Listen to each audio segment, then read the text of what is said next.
క్రీస్తునందు దేవుని సంగమ, దేవుని పిల్లల కత్రికాల సమయంలో కుటుంబ ప్రార్థనగా చేరి వచ్చిన అందరికీ ప్రభు నామంలో ముందు వందనాలు.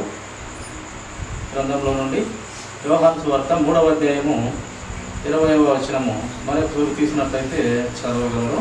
దుష్కార్యం చేయు ప్రతివాడు వెలుగును ద్వేషించును, తన క్రియలు దుష్క్రియలుగా కనపడుకున్నట్లు వెలుగునొద్దకు రాడు. అలాగే 21వ వచనం కింది మాట కూడా సత్యవర్తనుడైతే తన క్రియలు దేవుని మూలముగా చేయబడి ఉన్నావు అని ప్రత్యక్షపరచబడినట్లు వెలుగునకు వచ్చును. చూడండి, ఇక్కడ ఒక దేవుని భయము కలిగి బ్రతికినటువంటి బిడ్డ గురించి మాట్లాడుతున్నాడు దేవుడు. అలాగే దేవుని భయము లేనటువంటి యొక్క బిడ్డల గురించి ఇక్కడ మాట్లాడుతున్నారు. ఇద్దరి గురించి దేవుడు ఇక్కడ పరిశుద్ధాత్మ దేవుడు ద్వారా చక్కగా ఇక్కడ వ్రాయించి ఉన్నారు.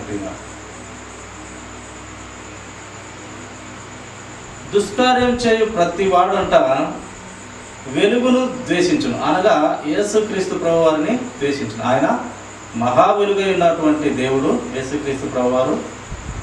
ఆయన వచ్చినాడు, కానీ వెలుగుగా వచ్చినాడు. ఆయన ఈ చీకటి ఎంత మాత్రమో ఆయన దగ్గర ఉన్నదంట. ఆ యొక్క చీకటిగా ఉన్నటువంటి వారు దేవుని యొద్దకు రాలేరు, అక్కడ నివసించలేరు, వారు దూరంగానే ఉంటారు. కానీ వాడు ఎప్పుడు వెలుగును ద్వేషిస్తాడు. ఎందుకు వెలుగును అతను ద్వేషిస్తాడు, లేక ఆ సత్యమైన దేవుణ్ణి ఎందుకు ద్వేషిస్తాడంటే ఇతని క్రియలు, ఇతని ఆలోచనలు అపవాదికి దగ్గరగా అపవాదిలో ఉన్నాయి కనుక వెలుగు సంబంధమైన పనులు కానీ వెలుగు సంబంధమైన దేవునిలో కానీ గడపలేడు, ఉండలేడు. ఎందుకంటే ఇతని కార్యాలు, ఇతని చేష్టలు, ఆలోచనలు, బుద్ధులు అన్నీ కూడా అపవాదికి తంత్రంలో లేదా అపవాది బిడ్డలుగా ఉంటాయంట. అలా ఉన్నప్పుడు దేవుని యొద్దకు రాలేడు. ఎప్పుడైతే వాటిని వదులుకుంటాడో, ఎప్పుడైతే ఈ యొక్క లోక సంబంధమైన అపవాది తంత్రములను ఎదిరించగలిగిన శక్తి యేసుక్రీస్తు ప్రభువారి ద్వారా మనం పొందుకుంటామో అప్పుడు మనము ఆ యొక్క యోగు గారు అన్నట్టు చెడుతనమును విసర్జించి అసహించుకున్నట్టుగా అప్పుడు వానిలో లేక ఆమెలో ఆ యొక్క గొప్ప మార్పు కలుగుతుంది. పిల్ల అంతవరకు ఆ యొక్క మార్పు కలిగి దేవుని యొద్దకు రాలేని పరిస్థితుల్లో ఉంటాడు. ఎందుకుంటాడంటే ఆలోచనలు చెడ్డవి కనుక ఆ యొక్క మహావీరుకు సంబంధమైన దేవుని దగ్గరకు, లేక ఆయన మందిరము దగ్గరకు, లేక మందిరంకు వచ్చినా కూడా ఆయన ఆజ్ఞలు పాటించలేక, గైకొనలేక మళ్ళీ లోకస్తులతో సమానంగా బ్రతుకుతూ ఉంటారు. బ్రతుకు ఒకటొకటిగా దిద్దుకునే తత్వము కోల్పోతూ ఉంటారు. ఎందుకట కోల్పోతారంటే వారి హృదయం నుండి ఏముంది అంటే వాక్యం ఉండట్లేదు, దేవుని మాట ఉండట్లేదు, దేవుని ఆలోచన ఉండట్లేదు కనుక అతను రాలేడు. వచ్చినా కూడా ఏమంటారు, వాళ్ళని నామకార్థపు భక్తి అని అంటారు.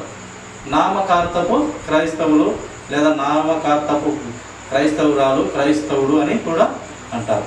ఎప్పుడైతే మనము దేవుని భయము వస్తుందో, దేవుని ఆలోచనకు విలువిస్తామో, లేక ఆయనని ఎక్కువగా ప్రేమిస్తే ఆటోమేటిక్గా దేవుణ్ణి మనం ఎక్కువగా ప్రేమిస్తే ఆటోమేటిక్గా మనం ఏమవుతామంటే ఆయన మాట వింటాం. అది నిజము. ఎవరైతే మన కుటుంబంలో చూడండి, తల్లిదండ్రులు కానీ తల్లిదండ్రుల మాట ఎవరు వింటారో వారిని ఎక్కువగా ప్రేమిస్తూ ఉంటారు. పిల్లలలో వినని వారిని ఎప్పుడు గద్దిస్తుంటారు, లేక కొడుతూ ఉంటారు, తిడుతూ ఉంటారు, అసహించుకుంటూ ఉంటారు.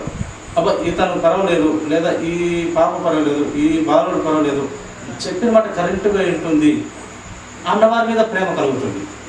కనుక మన ప్రియమైన దేవుడు చాలా శక్తి సంపన్నుడు, జ్ఞానం కలిగిన వాడు, సర్వ సృష్టిని నడుపుతున్న మహాశక్తి కలిగిన వాడు, మహాబలము కలిగిన వాడు, సమస్తమును ఆయనే తయారు చేసి నడిపించిన మహా గొప్ప దేవుడు అందరి హృదయ ఆలోచనలు ఎరిగినవాడు, భూత భవిష్యత్తులు ఎరిగినవాడు, ఆయనకు రేపేమి జరుగునో తెలిసిన వారికి మనము భయం కలిగి బ్రతికితే వారిలో ఎంత మాత్రము ఈ యొక్క అపవాది క్రియలు కనపడవు. క్రియలు అది కాపాడుకోవాలి. మనం సులువుగా చిక్కులు పెట్టి పాపంలో మనము పడుతుంటాం. విశ్వాసులు సైతం క్రియలు, విశ్వాసులు సైతం అనగా ఆయన రక్తంలో కడిగిన బిడ్డలమైనటువంటి మనమందరం కూడా పడిపోతూ ఉంటాము ఈ యొక్క లోక అపవాది తంత్రంలో.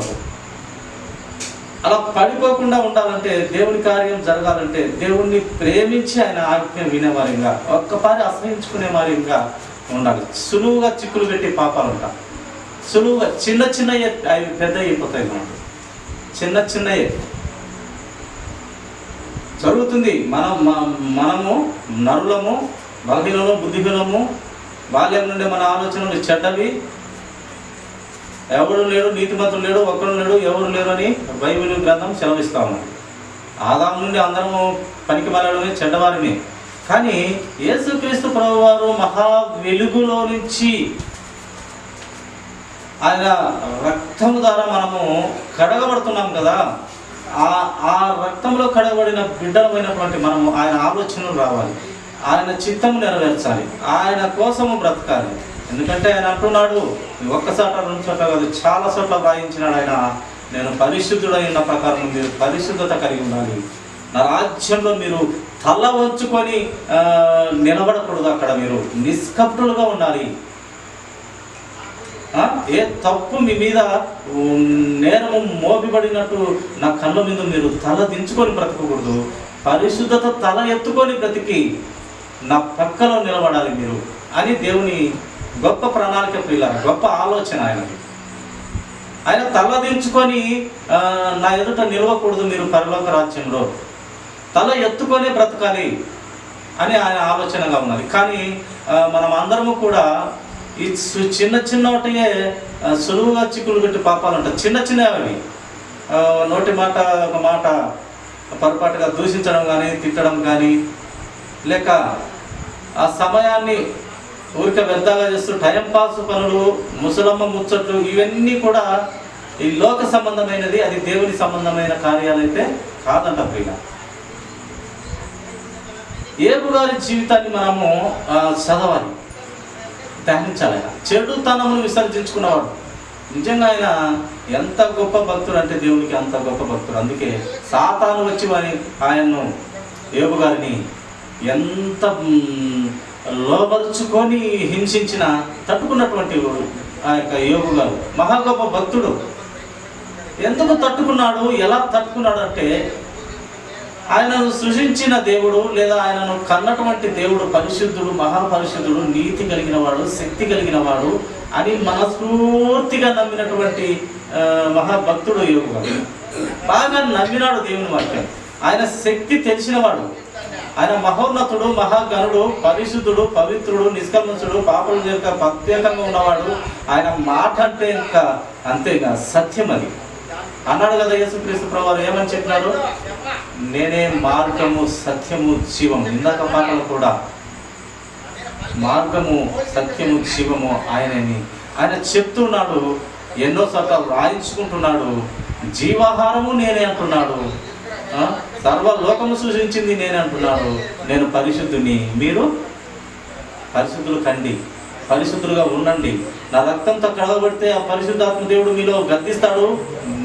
మీకు సత్యంలోకి రానికి ఎన్నోసార్లు గద్దించి బుద్ధి చెప్తూ ఉంటాడు. అయినప్పటికీ మనము దేవునిలోకి ఎదగకుండా ఉంటే నిజంగా మనంత బ్రతుకు మరొకటి ఉండదు. ప్రియ దేవునికి అంత నీచంగా మనం కనపడతాం. అందుకే ఆయన ఉంటే నువ్వు భక్తిహీనతలో నువ్వు అలానే చావు. నువ్వు నా దగ్గరికి రావాల్సిన పని లేదు, నా మందిరానికి నడవాల్సిన పని లేదు, నా మాట వినాల్సిన పని లేదు. నీ బ్రతికేదో నువ్వు అలానే చావు. కానీ వాక్యం అయితే నీకు ప్రకటించబడుతుంది సుమా అంటున్నాడు దేవుడు. వాక్యం అయితే నీకు తెలియబడుతుంది. సత్యమైన దేవుడు ఎవరో మీకు తెలియబడుతుంది. సత్యం అంటే యేసు క్రీస్తు అని మీకు తెలియబడుతుంది. కానీ నువ్వు బలవంతంగా చంపుకొని మళ్ళీ కుక్క ఒక పారి కక్కితే ఆ కక్కిన దానికి నువ్వు పోయినట్టు మళ్ళీ నీ బ్రతుకు చెడుకుంటున్నావు, ఎందుకు నువ్వు అని నీ మూజ ఉమ్మి వేయాలని నిజంగా కసిగా ఉన్నాడు దేవుడు. ఒక్కపారి అసహించుకుంటే దాన్ని అసహించుకునేట్టుగానే ఉండాలి. ఒక్కపారి పాపాన్ని మనము విడిచిపెట్టిన వారిగా ఉన్నాము కదా. యేసుక్రీస్తు ప్రభు వారిని ఒప్పుకున్నప్పుడు ఆయన నిజమైన దేవుడు, దేవుని కుమారుడు కనుక ఆయన చనిపోయి మరణాన్ని జయించినాడు. ఆయన రక్తం ద్వారానే మనకు పాప క్షమాపణ, రక్షణ, మారు మనస్సు కలిగిన పాప క్షమాపణ నిమిత్తము రక్షణ, పరలోక రాజ్యం అన్నీ ఒప్పుకొని మనము అంగీకరించినాము. మళ్ళీ లోకాపవాది మారుస్తూ ఉన్నది. పరిశుద్ధాత్మ దేవుడు నిన్ను ఎన్ని మాటలు గద్దించినాము, నీవేం చేస్తున్నావు, నేనేం చేస్తున్నాము. మళ్ళీ మనము కుక్క ఎలాగా కక్కి తింటుందో అసహించుకున్న జీవితాన్ని ఎలాగా నీవు ఉన్నావో నీవు నేను అందరము కూడా అనుకున్నా మళ్ళీ ఆ కుక్క మాదిరి తింటా ఉన్నామా. అది తినద్దు. అలా తింటే నీ ముఖం మీద నా ఉమ్మి వేయనికి నేను ఇష్టపడుతున్నాను అని దేవుని వాక్యము ఎన్నో రకాలుగా ఎన్నో పలు విధాలుగా మనము బుద్ధి చెప్తూ ఉంటుంది. దేవుని వాక్యం గద్దిస్తుంది, బుద్ధి చెప్తుంది, భయపెడుతుంది. అంటే ఆయన వాక్యం మాట్లాడుతుంది మనతో. ఆ కాలంలో అయితే ప్రవక్తలతో డైరెక్ట్గా దేవుడు మాట్లాడేవాడు. ఇప్పుడు అలా లేదు ప్రియులారా. కృపాకాలంలో ఉన్నాం మనం. ఆ కాలము వేరు, ఈ కాలం వేరు. ఈ కాలం అన్నీ కూడా దేవుడు గ్రంథాన్ని సవరించి పరిశుద్ధపరిచి రక్తంతో ప్రోత్తించి తడిపి వాక్యంతోనే మాట్లాడుతూ ఉంటాడు దేవుడు. డైరెక్ట్గా వచ్చి నీ ముందు నిలిచి మాట్లాడాల్సిన అవసరత లేదు. నాకు కనపడితేనే నేను నమ్ముతాను, నాకు కనపడి వినపడితేనే నేను దేవుని నమ్ముకుంటాననే క్వశ్చనే లేదు. బైబిల్ గ్రంథము అంత పవిత్రంగా తయారు చేయబడి మన చేతుల్లోకి పెట్టినాడు. ఆ యొక్క మాట చదువుతుంటే దేవుడు మనతో మాట్లాడినట్టే. అంత నమ్మకము ఉండాలి బైబిల్ మీద, ఆయన మాట మీద, ఆయన వాక్కు మీద. ఎందుకంటే అని తెలుసుకోవాలి దేవుడు అంటే ఈ అపవాదిని వాడుకుంటూ ఉంటాడు. ఇతని ఎంత పర్సెంట్ దేవునికి దగ్గరగా ఉన్నాడు? 30%, 60% లేదా 100% తెలుసుకోవాలంటే వాడిని చిన్న ఏదో ఒక మాటతో రెచ్చగొడతాడు. వాడు దేవుని బిడ్డ అయితే ఆ రెచ్చగొట్టిన దానికి మళ్ళీ వీడు రెచ్చిపోకుండా మాట్లాడతాడు. తెలివిగా దేవుని వాక్యం ద్వారా కట్టబడి మాట్లాడతాడు. దేవుని వాక్యం ద్వారా కట్టబడకుంటే వాడు 1 అంటే 12 అని ఆడ ఇతని విశ్వాస జీవితము ఏ లెక్కలో, ఏ పరిధిలో, ఎంత మెట్టులో, ఎంత కొలతలో ఉన్నదో దేవుడు తెలుసుకుంటాడు. ఆ విధంగా సాతాను దేవుడు వాడుతూ ఉంటాడు. ప్రతి ఒక్కరికి వాడుతూ ఉంటాడు. అందుకే సాతాను కలుగజేసింది కూడా దేవుడు. అందుకే ఆయనను వాదించుటకు, ఆయన సత్యాన్ని వాదించేదానికి అతనికి దగ్గర అయితే సత్యం ఉండదు ఈ యొక్క అపవాది దగ్గర. కానీ సత్యమైన దేవుణ్ణి ఏదో ఒక కోణంలో విమర్శిస్తూనే ఉంటాడు. ప్రతిపక్షం ఈ యొక్క లోక రాజకీయాల్లో ప్రతిపక్షం ఏ విధంగా విమర్శిస్తుంటారో అలాగే ఈ యొక్క అపవాది కూడా దేవుడైనటువంటి సృష్టికర్త అయినటువంటి దేవుణ్ణి ఏదో ఒక రకాలుగా మాట్లాడుతూనే ఉంటాడు. కానీ అతనికి కూడా సత్యాన్ని తెలియపరిచి దేవుడు ఎక్కడ కానీ పొరపాటుగా ఉన్నట్టు కానీ కనపడడు. పిల్లలు ఆయన అపవాది సంబంధి కాదు కనుక, ఆయన వెలుగు సంబంధమైన దేవుడు కనుక ఆయనలో కొంచెమైనను నిజంగా ఆయన ఎంతోమందిని శోధించినా కూడా శోధించుట తరువాత వారి జీవితం బాగుండాలని ఒక శోధిస్తాడు. కానీ ఏ మనిషినైనా అదే పనిగా కక్ష పెట్టుకొని శోధించడు. ఈ యొక్క రూతు అత్త నయోమి అంటుంది, ఏమంటుంది అంటే, నన్ను దేవుడు హింసించి శోధించినాడు అని ఒక టైంలో ఆమె బాధపడుతూ ఉంటుంది. కానీ ఆయన అలా హింసించి శోధించి దేవుడు కాదు. అలా హింసించి శోధించి ఆమెను అంత బాధ పెడితే ఆమె వంశంలో, ఆమె కుటుంబంలో నుంచి యేసుక్రీస్తు యూదా గోత్రపు సింహము అనగా యేసుక్రీస్తు ప్రభువారి ఆమె వంశం నుండే వచ్చినాడు. మరి కానీ ఆమె ఏమన్నది, నన్ను హింసించినావు, నన్ను ఎంత బాధ పెట్టినావు ప్రభు అని ఒకప్పుడు బాధపడుతుంది. కానీ మంచి విశ్వాసే. కానీ ఒకప్పుడు దేవుని మీద ఒక ఆలోచన అయితే వచ్చినది. కానీ తర్వాత ఆ సృష్టికర్త అనే దేవుడే వారి వంశంలో నుంచి, ఆమె వంశంలో నుంచి, రూతు నుంచి సృష్టికర్త అయిన దేవుడు వచ్చినాడు. కనుక ఆయన శోధిస్తాడంటే ఆ శోధన తర్వాత లేక ఆ శ్రమల తర్వాత, ఆ యొక్క బాధలు, ఇరుకులు, ఇబ్బందుల తర్వాత ఆయన నిన్ను వాటి నుండి లేవనెత్తి ఆ యొక్క అపవాది తంత్రములు నీకు తెలియపరిచి సత్యములో బ్రతకనీకి కృప చూపిస్తాడు దేవుడు సత్యంలో బ్రతకనీకి మనకు కృప ఇస్తాడు. ఈ శ్రమలు ఎంతవరకు తట్టుకుంటాడో, ఎంత పర్సెంట్ ఇతడు నాకు విశ్వాసంగా ఉన్నాడని పరీక్ష పెడతాడు. అబ్రహాముకు అదే పరీక్ష దేవుడు పెట్టినాడు. ఏం పెట్టినాడు? ఇచ్చినాడు ఒక్కగానొక కొడుకుని ఇచ్చినాడు. వాగ్దాన ఫలంగా పుట్టించినాడు దేవుడే. ఆ ఒక్కగానొక కొడుకుతోనే నువ్వు ఈ ప్రపంచాన్ని అంతా నిండిస్తావు, లేక నక్షత్రం వలె, లేక కింద ఇసుకరేణుల వలె నిన్ను అభివృద్ధి చేస్తారు, ఫలాలుగా మీరు అవుతారు అని దీవించి ఇచ్చినటువంటి ఒక్కగానొక కొడుకు చిన్న పరీక్ష పెట్టినాడు. ఎంతవరకు ఇతని విశ్వాసము? 30, 60, 100, 30, 60, 100 ఎంత కొలతలో ఇతని విశ్వాసం ఉంది, ఎంత పర్సెంట్లో ఇతని విశ్వాసం ఉంది, ఎంత మెట్టులలో ఇతని విశ్వాసం ఉంది. దేవుడు కొలవాలనుకున్నాడు కనుక నీ ఒక్కగానొక కొడుకుని నాకు ఇవ్వు అని ఒక చిన్న మాట ఆ యొక్క అబ్రహాం మీద వేసినాడు. అతని హృదయంలో నుంచి ఏ మాట వచ్చునో ఆ మాటను బట్టి అతని విశ్వాసము తెలుసుకుంటానని దేవుడు అన్నట్టు ఆయన విశ్వాసులకు తండ్రి అయినటువంటి అబ్రహాము ఎందుకు నమ్మినాడు, ఎందుకు అంతలా దేవుని నమ్మినాడంటే ఆయన నమ్మినాడు ఒక విషయంలో. ఒక్క కొడుకునిచ్చినాడు, పైన నక్షత్రాలంట, కింద ఇసుకరేణులంట. ఇంత అభివృద్ధి ఎలా చేస్తాడు ఈయన దొంగ దేవుడా లేక ఆయన నిజాయితీ కలిగిన దేవుడేనా అని ఆయన అనుకొని చూద్దాం, ఇచ్చేద్దాం, అడిగిన పిల్లవాడిని ఇచ్చేద్దాం, ఈయన నన్ను ఎలా ఈ ప్రపంచాన్ని నిండిస్తాడు, లేక నక్షత్రం వలె చేస్తాడు, లేక ఈ ఇసుకరేణుల వలె చేస్తాడు, చూద్దాం ఈయన కథ ఏందో, ఈయన సత్యమైన దేవుడా లేక కల్మషమైన దేవుడా అని ఆయనే ఈయనను పరిశీలిస్తూ వస్తున్నాడు. ఈయన కథ ఏందో చూద్దాము అనేసి ఈవనికి సిద్ధపడినాడు, పోయినాడు. మనసులో నిజంగానే ఆయన ఆ యొక్క బలిని, ఆ కుమారుని అనే బలిని ఈవనికి మనసు కలిగి మనసులో ఆల్రెడీ చంపేసినాడు నిజంగా. అదే కొత్త నిబంధనలో వ్రాయబడుతూ వచ్చినది. ఆయన చంపేసినాడు, తన కుమారుని ఇచ్చేసినాడని వ్రాయబడుతూ వచ్చినది. కానీ హృదయంలో ఇచ్చేసినాడు.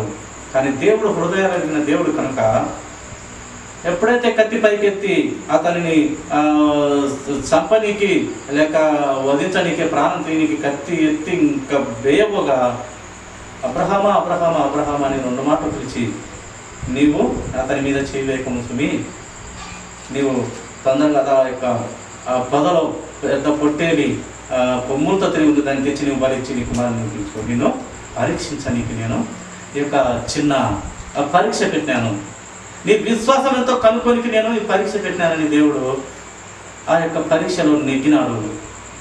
ఆ యొక్క పరీక్షను బట్టి, ఆ యొక్క క్రియను బట్టి అతడు నీతిమంతుడుగా ఎంచబడినాడు. దేవుని దృష్టికి నీతిమంతుడుగా ఎంచబడినాడు. ఇంతమంది జనానికి మనకందరికి కూడా ఆయన విశ్వాసాలకు తండ్రి అయినాడు. అది ప్రియుల విశ్వాసం అంటే దేవుణ్ణి మనపూర్వకంగా ఆయనను ప్రేమిస్తే, ఆయనను ప్రేమించినాడు అబ్రహాం, మనస్ఫూర్తిగా ప్రేమించినాడు, నమ్మినాడు. ఒక్కరినిచ్చి మళ్ళీ ఒక్కరిని రిటర్న్ తీసుకుంటున్నాడు. ఏంది ఈయన కథ అని నమ్మి చూద్దాం, ఈయన కథ ఇంకా ఏం చేస్తాడో చూద్దాం, ఎలా అభివృద్ధి చేస్తాడో చూద్దామని ఆలోచన చేసి ఇవనికి సిద్ధపడిన కుమారుడు అయితే మళ్ళీ వద్దని చెప్పింది. అలా పరీక్షిస్తాడు ప్రియులారా దేవుడు. కనుక మన జీవితాల్లో ఆటుపోటులు, ఇరుకులు, ఇబ్బందులు, బాధలు, ఈ సులువుగా చిక్కులు పెట్టే ఈ పాపాలు, ఈ పనికిమాలిన ఆలోచనలన్నీ ఒక్కొక్కటి దేవుని నుండి కూడా మనకు వస్తాయి, అపవాది నుండి వస్తాయి. ఎందుకు వస్తాయి అంటే నీ విశ్వాసం ఎంత, 30%, 60%, 100%, లేక గురువే లేదా. మనమేమో దేవుని సొంత నోటితో ఒప్పుకుంటాము, మళ్ళీ వచ్చి లోకస్తులతో కలిసిపోతూ ఉంటాము. ఇదంతా అని దేవుడు ఉండివేనికి సిద్ధంగా ఉన్నాడు. నిన్ను ఎవరు రమ్మన్నారు నా దగ్గరికి? అవిశ్వాసమైన నీవు ఎవరు రమ్మన్నారు నా దగ్గరికి? నిజంగా ఒక పుస్తకంలో దేవుడు అంటాడు, ఆయన రాసిన గ్రంథంలో అవిశ్వాస గురించి, నా శాసనాలతో నీకు ఏమి పని అంటాడు దేవుడు. ఎవరిని? బుద్ధిహీనుని, బలహీనుని, భక్తిహీనుని. నా శాసనాలతో నీకు ఏం పని, నీకు ఏ అధికారమయ్యా? నీ బ్రతుకు కుక్క బతుకు, ఎందుకంటే ఒక్కపారి నోటితో ఒప్పుకొని మళ్ళీ ఆ కుక్క కక్కిన దాన్ని మళ్ళీ ఎరికిపోయే నువ్వు ఎందుకు, నువ్వు అవిశ్వాసి, నువ్వు మళ్ళీ నా శాసనాలతో, నా కట్టడాలతో, నా ఆలోచనలు నీకు కనపడి పో, అదే పో అంటాడు.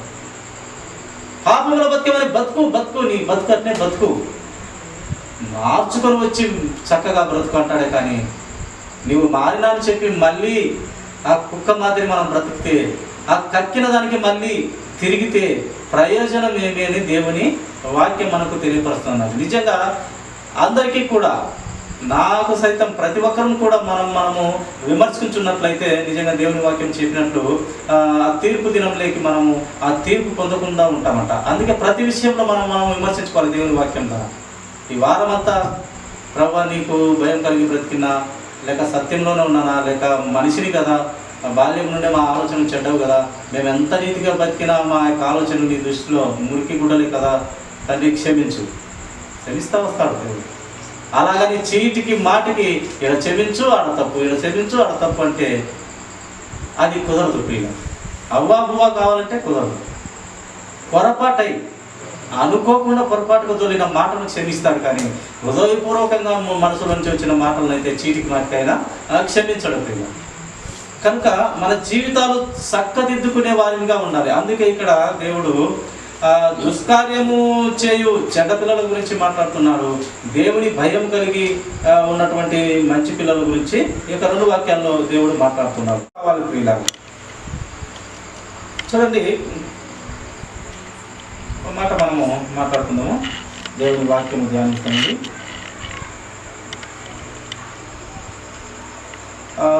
యోహాను సువార్త 21, ఇదే యోహాను సువార్త 21వ అధ్యాయము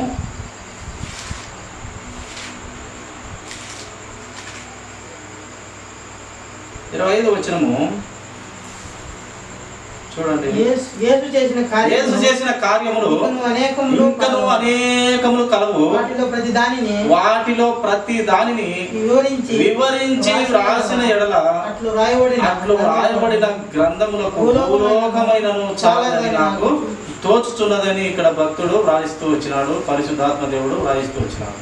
ఆయన ఎన్నో కార్యాలు, ఎన్నో అద్భుత కార్యాలు చేసినాడంట ప్రియులారా. ఈ భూలోకమంతా రాసినా కూడా, ఈ భూలోకమంతా ఆయన అద్భుత కార్యాలు, సూచక్రియాలు ఎన్నో రాసినాడంట. కానీ అన్ని గ్రంథంలో రాయబడుతూ రాలేదు, అన్నీ రాయలేదు, కొన్ని మాత్రమే రాసినాడు. అది మన పరలోక రాజ్యం మనం చేరేదానికి ఈ కొన్ని క్రియలు చాలు వీరికి, వీరి జ్ఞానానికి, వీరి బుద్ధి వివేచన శక్తికి ఈ కొద్ది జ్ఞానం చాలు, ఇంకా ఎక్కువ రాసిన వీరు తిక్కవారు వేరేవారు అవుతారు, ఇంకా చాలు అనేసి దేవుడు దీన్ని ఇంతవరకే రాసినాడు. ఇంకా భూమి అంతా కూడా నిండిపోతుందట ఆయన అద్భుత కార్యాలు, సూచక్రియలు రాసినట్లయితే అని దేవుడు ఇక్కడ తెలియపరుస్తున్నాడు. అందుకే ఆయన రాయలేదు. అందుకే నిజంగా ఆ టైంలో అంట దేవుడు ఆయన ఎన్నో అద్భుత కార్యాలు, సూచక్రియలు చేస్తున్నప్పటికీ ఇంకా చీటికి మాటికి సూచక్రియలు చేయి ప్రభువా, ఇది గొప్ప అద్భుతం చేయి ప్రభువా, ఇది చేయి ప్రభువా, అది చేయి పనివా, జాకులు చీటికి మాటికి అడిగేవారంట జనం. ఎన్ని చేసినాడంట, ఎన్నో చేసినాడంట, ఎన్ని రాస్తే భూమే సాలదంట. అయినప్పటికీ ఈ పనికి మాలిన జనులు, ఈ బుద్ధి లేని జనులు చీటికి మాటికి సూచక్రియ, ఇది చేసే సూచక్రియ, అద్భుతం చేయి ప్రభా, ఇది ఎప్పుడు అద్భుతాలు సూచక్రియలే. కానీ దేవుడు పరలోకం రాజ్యంలో మాట్లాడినటువంటి మాటలన్నీ యేసుక్రీస్తు ప్రభు వారి నోటి ద్వారా బయలుపడినవి. అది చెప్తూ వచ్చినాడు. నా అంతటా నేను ఏది మాట్లాడలేదు, తండ్రి ఏమి చెప్పినాడో, ఏమి విన్నానో, ఏది గ్రహించినానో, ఆయన ఏది చెప్పినాడో అది మాత్రమే నేను చెప్తున్నాను. ఆ క్రియలన్నిటినీ నేను మీకు చెప్తున్నాను అని యేసుక్రీస్తు ప్రభు వారు అంటున్నటువంటి మాటలు. అవి మాత్రమే నేను చెప్తున్నాను, కానీ మీరు నమ్మాలని, మీరు పవిత్రతలోకి రావాలి, లేక సత్యవంతుడైన దేవునిలో, వెలుగు సంబంధమైన దేవునిలోకి మీరు రావాలి అని కొన్ని నేను చేస్తూ వస్తున్నాను. కొన్ని దేవుడు చెప్పకపోయినప్పటికీ కొన్ని అద్భుత కార్యాలు చేయిస్తూ వచ్చినాను. అందుకే లాజరును లేపేటప్పుడు, లాజరును చనిపోయి 4 రోజులైన తర్వాత లాజరును లేపేటప్పుడు దేవుడు ఒక మాట అంటాడు, ప్రభువా ఈ యొక్క లాజరును లేపి నిన్ను నీవు మహిమపరచుకోండి ప్రభువా, నా కోసం అయితే కాదు, ఈ జనాలు నమ్మేదాని కోసం ప్రభువా, వీరు విశ్వాసంలోనికి రానికి ప్రభువా, నీ గొప్ప కార్యం జరిగించండి ప్రభువా, ఈ యొక్క కార్యం జరిగితే వీరు మారుతారు ప్రభా, సత్యంలోకి వస్తారు ప్రభా అని అక్కడ తండ్రిని ఘనపరిచినట్టుగా ఈ ప్రజల కోసం ఈ యొక్క అద్భుత కార్యం ద్వారా సత్యంలోకి వస్తారు తండ్రి అని ఆ తండ్రిని మహిమపరిచి ఘనపరిచి అక్కడ ఆయనతో మాట్లాడిన తర్వాత లాజరు బయటికి రాని ఒకే మాట అంటాడు. అది గొప్ప కార్యం. అక్కడ 4 రోజులైన తర్వాత పురుగులు పడి కుళ్ళిపోయిన శవాన్ని, ఇప్పుడు 4 రోజుల తర్వాత మన బాడీ ఏమవుతుంది, అలాగే అవుతుంది, కుళ్ళిపోతుంది, ఇంచుమించుగా వాసన వస్తుంది, బ్యాడ్ స్మెల్ వస్తుంది. అలాంటి దాన్ని దేవుడు ఆ గొప్ప మహా శక్తి ద్వారా ఆయన బలము చేత బ్రతికింపజేసినాడు. ఎందుకు ఇది బ్రతికింపజేసినాడు? ఇది చేస్తే ఏమి ప్రయోజనం దేవునికి అంటే, కొందరు ఈ శక్తి కలిగిన దేవుడు సత్యవంతుడు, నీతివంతుడు, యథార్థవంతుడు, జీవం కలిగిన దేవుడు అని తెలుసుకొని ప్రభువులోకి, సత్యంలోకి, విలువైన దేవునిలోకి రావాలని ఆయన అక్కడ గొప్ప కార్యం చేసినాడు. అలాంటి ఎన్నో చేసినాడు దేవుడు. ఎన్నో చేసినప్పటికీ మళ్ళీ ఇది చేయి ప్రభా, ఆ అద్భుతం చేయి ప్రభా, ఇది చేయి ప్రభా, అది చేయి ప్రభా అని ప్రజలు అడిగేవారు. అప్పుడు ప్రభు అంటాడు, ఏమిరా నాయన, ఎన్నెన్ని చేయాలి? అప్పుడు 2 రొట్టెలు 5 చేపలు ఇంతమందికి పంచిపెట్టి, 2 రొట్టెలు 5 చేపలు 1000 మందికి పంచిపెట్టి ఇంకా ఎన్ని గంపలు ఎత్తినారు? ఒక్కటి చాలరా నాయన మీరు మారనికి? ఇంకా ఎన్ని చేస్తే మారుతారా నాయన? భూమి అంతా సాలదు నాయన, అన్ని చేసినాను, మీరు ఇంకా సూచక్రియలు అడుగుతున్నారు అని దేవుడు కోపపడి మాట్లాడినట్టుగా మనం గ్రంథంలో చూస్తాం. కనుక నిజమైన విశ్వాసి ప్రతి వాక్యాన్ని పిసికి పిసికి పిసికి మనము ఉండకూడదు. ఒక్కటి చాలు. ఎన్ని ఆయన అద్భుత కార్యాలు, ఎన్ని సూచక్రియలు చేసినాడు. తోమా పక్కలోనే తిరుగుతున్నాడు, ఆయన సహవాసంలో నడుస్తున్నాడు, ఆయనకు దగ్గరలో ఉన్నాడు, ఆయన శిష్యరికం చేసినాడు, ఆయన సైనికుడుగా ఉండి కూడా ఆయన మేగులు కొట్టిన వేలి బొక్కలో నేను చేయి పెడితే కానీ, లేక పల్లె పోటు పొడిచిన అక్కడ ఏలు పెడితే కానీ నేను నమ్మను, మీరు చెప్తే నేను నమ్ముతాను అన్నాడు. ఎన్నో దేవుని తండ్రి అయిన దేవుని మాటలు చెప్తూ వచ్చినాడు, ఆయన నమ్మలే. అప్పుడు ఇంకా వారికి డోరు వేసుకొని ఉండగానే, తలుపు వేసుకొని ఉండగానే ప్రభువు లోపలికి వచ్చి, తోమా రానాయన అవిశ్వాసి, వచ్చి చూడు నాయన, నా చేతుల్లో వారు కొట్టినటువంటి మేకులు చూడు, పక్కకు పల్లెకు పోటు పొడిచిన పోటు చూడు, వచ్చి పరీక్షించు, చెక్ చేయి, చూడు అన్నప్పుడు అప్పుడు నా దేవా నా ప్రభువా, నా దేవా నా ప్రభువా అనే గొప్ప మాట సంబోధించే ఆ యొక్క తోమగారు అట్నే మోకాళ్ళ నుండి దేవుణ్ణి కృతజ్ఞత తెలుపుకుంటాడు. అప్పుడు ప్రభు ఒక గొప్ప మాట అంటాడు, చూచి నమ్మలేదు నువ్వు, చూడక నమ్మిన వారు ధన్యులయ్యా.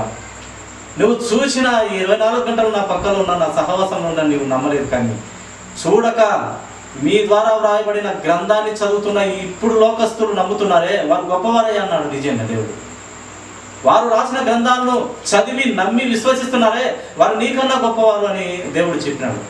అంత ధన్యత ప్రజలకు, ఈనాటి బిడ్డలకు దేవుడు ఇస్తూ ఉన్నాడు పిల్లలు. ఎందుకంటే ప్రతిదీ అన్నం ఒక కుండలో ఉడుకుతుంది, ఉడికినప్పుడు ఉడికిందా లేదని ఒక మెతుకు పిసుకుతామా, లేదా అన్నమంతా ప్రతి మెతుకు పిసుకుతామా? నమ్మితే ఒక్క మెతుకు పిసికితే చాలు, ఇంకా అన్నమంతా ఉడికినట్టే. ఉడకలేదంటే మళ్ళీ కొంచెం మంట పెడితే ఉడికేస్తుంది. ఇంకా అంతా పిసికితే నీ విశ్వాసం ఎక్కడ, నీ యొక్క నిరీక్షణ ఎక్కడ ప్రియ?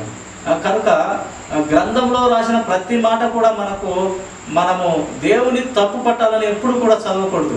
ఆ వాక్యము ఎప్పుడు తప్పు ఉండదంట ప్రియ. ఈ కాలము చూస్తుంటే ఎంతోమంది ఈ మాట ఈడ రాయకూడదు, ఆ మాట ఇది రాయకూడదు అని కొంతమంది చెప్తా ఉంటే నవ్వు వస్తుంది. వారి అజ్ఞానానికి లేదా వారి తెలివి తక్కువతనానికి నిజంగా నవ్వు వస్తుంటుంది. ఈ మాట ఇక్కడ రాయకూడదు, దేవుడు ఇది ఎందుకు రాసినాడు, ఈ మాట ఎందుకు రాసినాడు అని కొంతమంది వింటూ ఉంటే అది కూడా పెద్ద విశ్వాసులు, అనగా చాలా సంవత్సరాల విశ్వాసంలో ఉన్నటువంటి బిడ్డలు చెప్తా ఉంటే నిజంగా నవ్వు వస్తూ ఉంటుంది. ఆయన తప్పు చేయడం అసంభవం, అసాధ్యం అని వ్రాయబడుతూ వచ్చినాడు. ఆయన తప్పు రాయించాడు. పరిశుద్ధాత్మ దేవుడు గ్రంథంలో ఏ ఒక్క లేఖనము తప్పు రాయించాడు. అది నమ్మాలి మొదటిగా. అది నమ్మితే నువ్వు అన్నమంతా కుండలో తీసుకాల్సిన పని లేదు. కానీ ఒక్క మెతుకు తీసుకుంటే నీ బ్రతుకు మారిపోతుంది. నీ యొక్క సత్యమైన దేవునిలోకి ఆటోమేటిక్గా వచ్చేసి సత్యంలో నీవు ఆ వెలుగు సంబంధమైన దేవుని పాదాల చెంత జ్ఞానము నేర్చుకుంటూ నీవు సత్యంలోకి వస్తావు. కనుక ప్రతి వాక్యాన్ని పరిశీలించాలి అంతే. వాక్యము అర్థమయ్యేంత వరకు మనకు పరిశీలించాలి. అది తప్పు పట్టేదానికైతే మనము చదవకూడదు. ప్రియుల అర్థం చేసుకోవాలి. ప్రభువా ఇది వాక్యం అర్థం కాదా, ఈ వాక్యము నీ యొక్క పరిశుద్ధాత్మ దేవుని ద్వారా తండ్రి నాకు బయలుపరచండి ప్రభువా, ఈ సత్యం నాకు అర్థం కాలేదు. ఆయన తప్పు రాయించడు. ఆయన తప్పు చేయటం అసంభవం, అసాధ్యము. ఆయన మంచి చేసే దేవుడు. మంచిగా రాయించినాడు గ్రంథంలో.